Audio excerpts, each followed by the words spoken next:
Morning mga kabaryo, welcome to Jeff TV Vlog. Ayan, gumising tayo ng 4:45 ng madaling araw dyan mga kabaryo. Yan nga, mamimili ako dyan sa Pangpang sa Angeles City. Kaso binoise record ko na lang kasi yung boses ko dyan mahina mga kabaryo. Ayan, yung mga dati kong video kasi mga kabaryo na pagluluto at saka na sinasabi kong pamimili ng ulam, hindi nyo po nakita dyan. Ngayon na videoan ko mga kabaryo, yung binidyo ko ngayon dahil nga dala ko yung cellphone. Isa lang kasi yung cellphone namin mga kabaryo, kaya hindi ko po nabibidyoan yung iba kong mga pamimili. Ito, kita nyo naman po, pinakikita ko po yung mga gulay dyan. Yung bigas ang mahal, 58, may 59, 60 yan.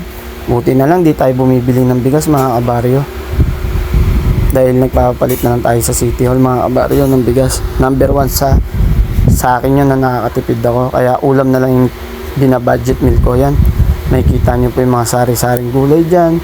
Yan po, may talong, may okra, yan, may mangga, may mga kung sa ano pong sari-saring gulay. Tapos yan, papunta nga po ako ngayon sa pakay ko, yung pakay ko na ulam mga kabaryo. Yung pakay ko talaga dyan mga kabaryo, yung tinik-tinik. Yung tinik-tinik na yun, ang pangalan nga pala yun, dorado na isda. Malaking isda yun, binoborlisan po nila mga kabaryo. Tapos yung binebenta nila, yung tinik-tinik, doon po tayo nakakamura mga kabaryo. Doon natin, yun ang pakay natin na bilhin mga kabaryo. Yan. So dati nung kabataan ko mga kabaryo, 5 piso lang yun nung buhay pa yung lola ko. Ngayon umabot na ng 15, naging 30. Yung last na bili ko 40. Pandemic, hindi pa po nagpa-pandemic yon. Ngayon bumalik ako, ang tagal din ng panahon bago ko na ulit tong tinik-tinik na to. Ito nga po, bibili nga po ako ng tinik-tinik dyan mga kabaryo. Kaso yung tinik-tinik, sabi nga nila tumaas na daw ng 80.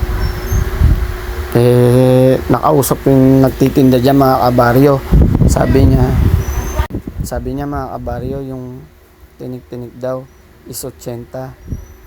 Try ko nga sana makatawad pa, kaso yun na po daw yung pinaka presyo niya, 80.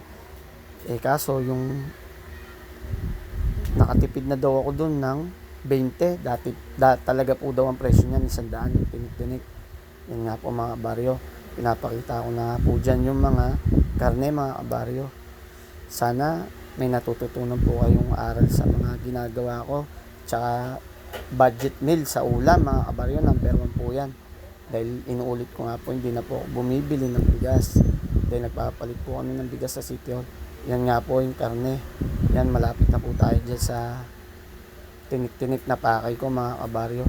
Yan nga po, pinapakita ko nga po yung mga karne. May baka, may manok, may baboy, may kambing na binibenta.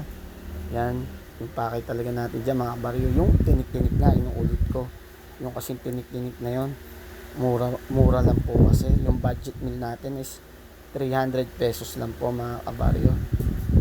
Tapos bibili po ako dyan ng pakay ko na tinik-tinik. Yung pangalan nga po pala mga kabaryo is dorado. Inuulit ko nga pala po, malaking isda po yun mga kabaryo. Makikita nyo naman po pag nakita nyo na po yung isda na yun. Ayan, nandito na po ako ngayon mga kabaryo sa tinik-tinik. Ayan, papakita ko po nga sa inyo kabaryo. Ayan, medyo nakikita nyo pa yung mukha ko dyan. Sa personal nga pala, ang pogi ko, pero dito ang haba ng baba ko mga kabaryo. Ayan, yan na, may bumili ng tinik-tinik mga kabaryo. Bumili rin sila kuya para makatipid nga rin sila sa bilihin. Ayan, kasama ko nga rin yung jowa ko. Hindi ko kasama yung kambal dyan mga kabaryo. Yan, ito, yan, papakita ko. Yan, tinatawaran ko nga po yung tinik-tinik dyan ng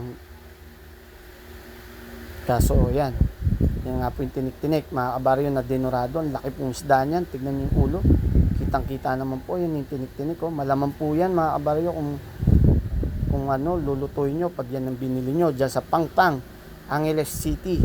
Dyan po yan, dyan lang po yan sa Pangpang. Dyan po kayo mamili, marami pong mura dyan na ulam mga kabaryo, makakatipid po talaga kayo. Yan, tignan nyo po mga kabaryo, yung tinik-tinik na yan na bibiliin ko is alagang 80 pesos, may tawad na daw na 20, talagang 100 po yan. Yan, may tawad na tayong 20 dyan. Bibili nga pala ako dyan ng 2 kilo mga kabaryo. Yan o, si ate, inaano niya na po sa lalagyanan, titimbangin, 2 kilo po. May sobra pa daw na 1/4, edi may dagdag na 1/4 tayo mga kabaryo. Yan po yung dinurado, yung dorado pala, ang laking ulo po niya, no? Tignan nyo, ang sarap niya. Kung may budget lang talaga ako mga kabaryo, 400 isang kilo, kaso 300 lang po talaga. Kung bibili tayo ng ulo, wala na, isa lang yun, talagang ano na, 400, 300 lang yung budget. Gusto pa natin makabili pa tayo ng gulay dyan mga kabaryo. Yan, tignan nyo po, oh. Kita nyo po yung ano yun, 200 po yan, bibigay ko po dyan. May sukli pa ako dyan na 40 pesos sa 2 kilo nga, 80, oh. Sa bawat isa 80, oh, di ba? Nakatipid po tayo, tapos may sukli pa po yung 200 natin na 40 pesos mga kabaryo. Yan po yung naabot pa sa akin ni ate. O baka, sabi ko nga kay ate, baka may gusto kang batiin. Sabi niya wala naman daw. Kaya ito, aalis na rin po kami dyan mga kabaryo. Ayan, talagang makakatipid kayo mga kabaryo. Yan yung dorado na isda. Ayan si ate, oh, umaway pa sa atin. Maraming salamat nga pala. Unulit ko sa mga nakakapanood. Sana wag po kayong magsawa. Dahil dito po talaga sa ginagawa ko, nakakapulot po kayo ng aral sa akin mga kabaryo. Yan nga po, paalis na kami. Yan, paalis na. Lalakad na po ako mga kabaryo. Pupunta naman kami sa gulayan dyan. Dahil may sukli pa po tayong 40 pesos. E di, yung 40 pesos may sa 300 po, may 140 pa po tayo mga kabaryo. Yan, punta na po tayo sa gulayan naman mga kabaryo. Yung gulay naman, bibili tayo ng gulay para pandagdag po sa binili kong tinik-tinik na isda na dorado mga kabaryo. Yan nga po, yan, paalis na po tayo dyan sa Pangpang, dyan sa bilihan ng mga isda, gulay, ay baboy, baka, mga kambing. Yan, may mga mabibili talaga kayo dyan. Pwedeng gawin yung papaitan sa kambing na bibili nyo, meron na po dyan, kompleto na po dyan sa Pangpang mga kabaryo. Kaya nga sa mga taga-Angeles, dyan po kayo bumili tuwing madaling araw. Yan nga po, dyan po tayo mamili mga kabaryo. Yan, dito na nga po wala kami sa pakay namin na pangalawa na gulay. Yan, bumili nga po yung jowa ko ng tauge. Yan o, yung tauge, makikita nyo po, 2 po yan yung tauge na binili niya. 10 piso isa na tauge, edi 20 pesos. Tapos meron pa po siyang biniling carrots na kabaryo. Yan si kuya, oh. Yan, bumili rin po siya ng dyan, carrots, 10 piso rin po. Bali lahat po 30 pesos.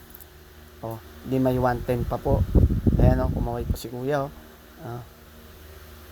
Mura po dyan sa kay kuya.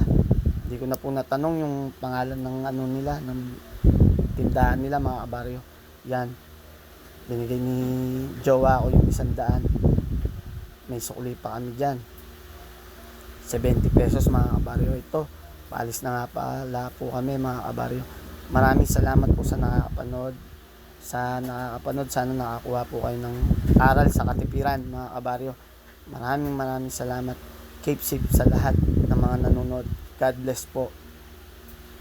Ingat po sa lahat.